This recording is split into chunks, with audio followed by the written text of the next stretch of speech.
On the takeoff roll, ladies and gentlemen, in the North American SNJ, Steve Afeman. Again, this is all stick and rudder. No assist whatsoever. This takes a lot of skill, talent, and some gut and muscle to get this big aircraft to perform like you're going to see here today. Building up a lot of airspeed from the right. He pulls back on the stick, and a beautiful blue and white paint scheme of the SNJ contrasting with the clouds and the blue.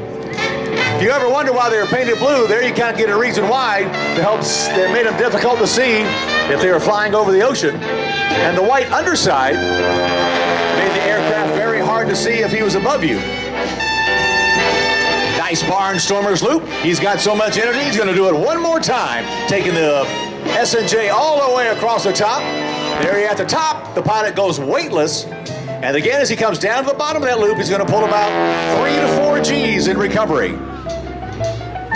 It's interesting to note that during the World War II training days, as a matter of fact, Paris was a training field used during the war.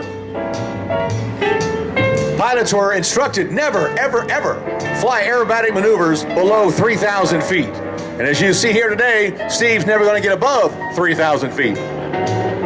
Pulling back on the stick. And a beautiful barrel roll coming all the way across the top.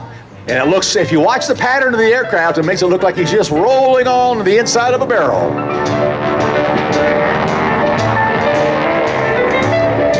The T6 was used not only for pilot training, it could be used for navigational training, instrument training, even air-to-air gunnery training, as a small machine gun could be mounted on the front, just right in front of the cockpit.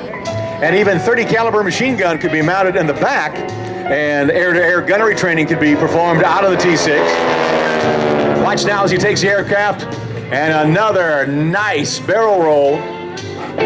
What a beautiful sight and sound of a classic aircraft.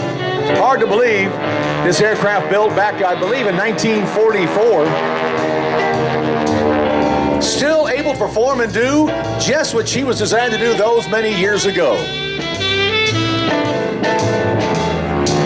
Listen to that beautiful round engine, the propeller biting in the air. If you listen to that loud noise the propeller makes as he flies by, watch as he comes down the half Cuban 8. That sound right there, that propeller sound, is the wind, the propeller tips actually breaking the speed of sound. That's that unique noise you hear when the prop-driven aircraft comes by you.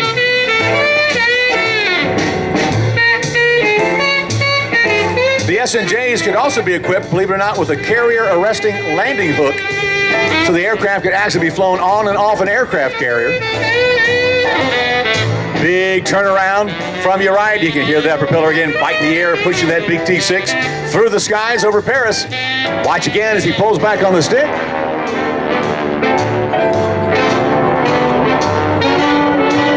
Look at that silhouette of a classic World War II aircraft.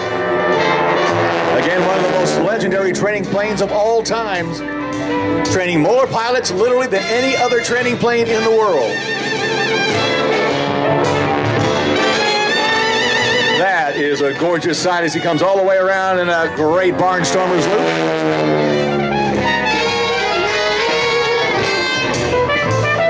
Rolling the aircraft now in a nice aileron roll.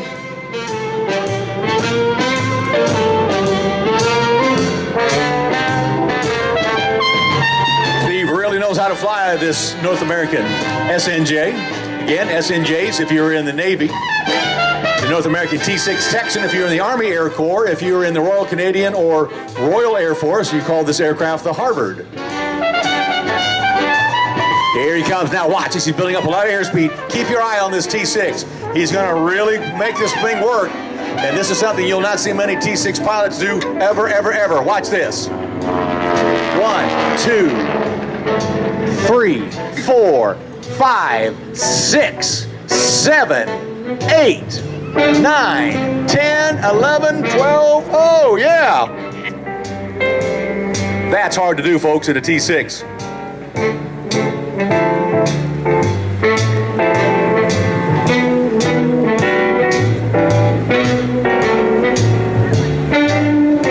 That, ladies ladies and gentlemen, is not an easy feat whatsoever. This is a big aircraft, folks. It weighs a lot. It's a heavy plane, and what you're seeing this plane do today is really amazing as Steve pulls it through the skies over Paris. Ah, there's that sound again. Gotta love it. Nothing like the sound of a round engine as he takes the aircraft right in front of us, pulls it all the way across the top, again giving us a nice look at the silhouette of the T-6. T-6, of course, not only used as a training aircraft, but I mentioned during the Korean War, it was used for forward air control. In other words, the pilots would take these aircraft, fly over enemy targets during the Korean War, and using smoke rockets, they'd shoot the smoke rockets onto the enemy area where the artillery needed to hit. And it really began to advance forward artillery control, where, again, someone in the forward area could point out enemy targets, and the artillery could hammer them. They were called mosquito missions during the Korean War. Watch now again. Wow, what a beautiful sight. Contrasting colors, sights and sounds of the T-6, the SNJ.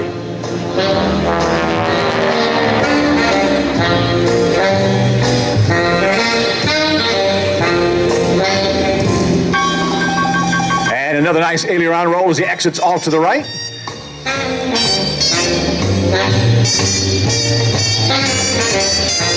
Many T-6s actually survived in Air National Guard units well into the late 1950s before finally being retired.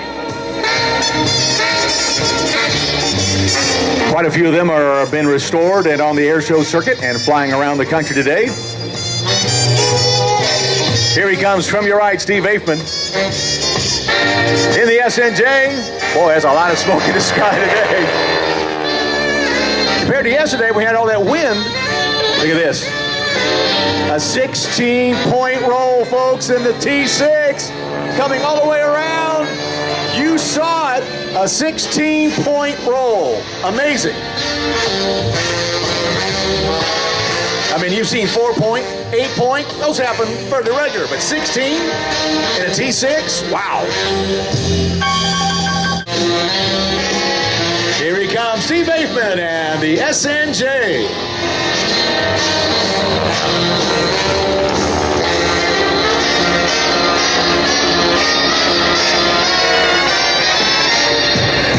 Ah, man, never get tired of looking at that and listening to these beautiful World War II aircraft.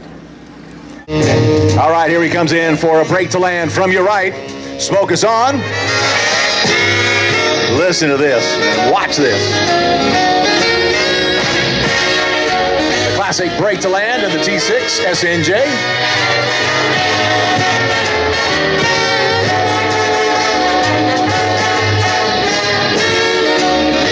The break to land was usually used by multiple aircraft during World War II.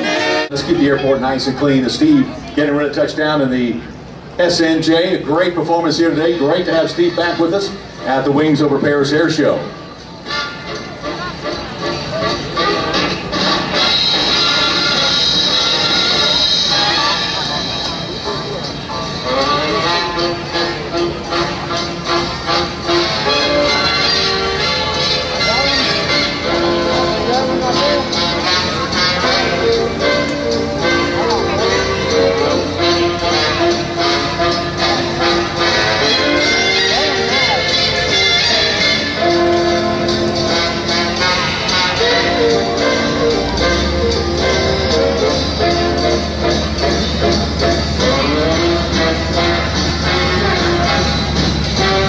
He taxis in, you can get a nice close-up look at the beautiful paint scheme of the SNJ. Again, that tricolor paint scheme used by the Navy during World War II, and the national emblem on the aircraft. Of course, you'll notice it's painted with a red border around it.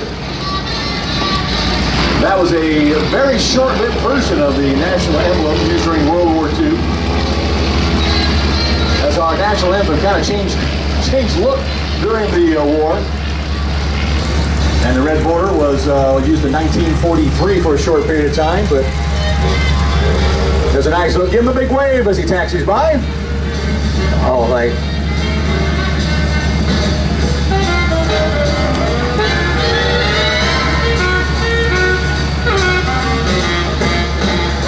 All right, get your eyes to the right as Russell Husbands and the Decathlon are ready to take to the skies. Russell was born and raised in Dallas, Texas. Immediately after high school graduation in 1988, at the age of 18, he began his flying career while attending college, soloing his first airplane only after 6 hours of instruction. Here he comes, right off the ground. Keep your eye on that decathlon.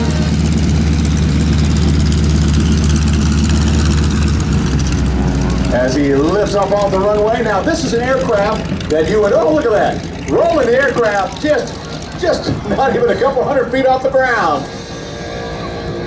Steve Afeman, ladies and gentlemen, great job.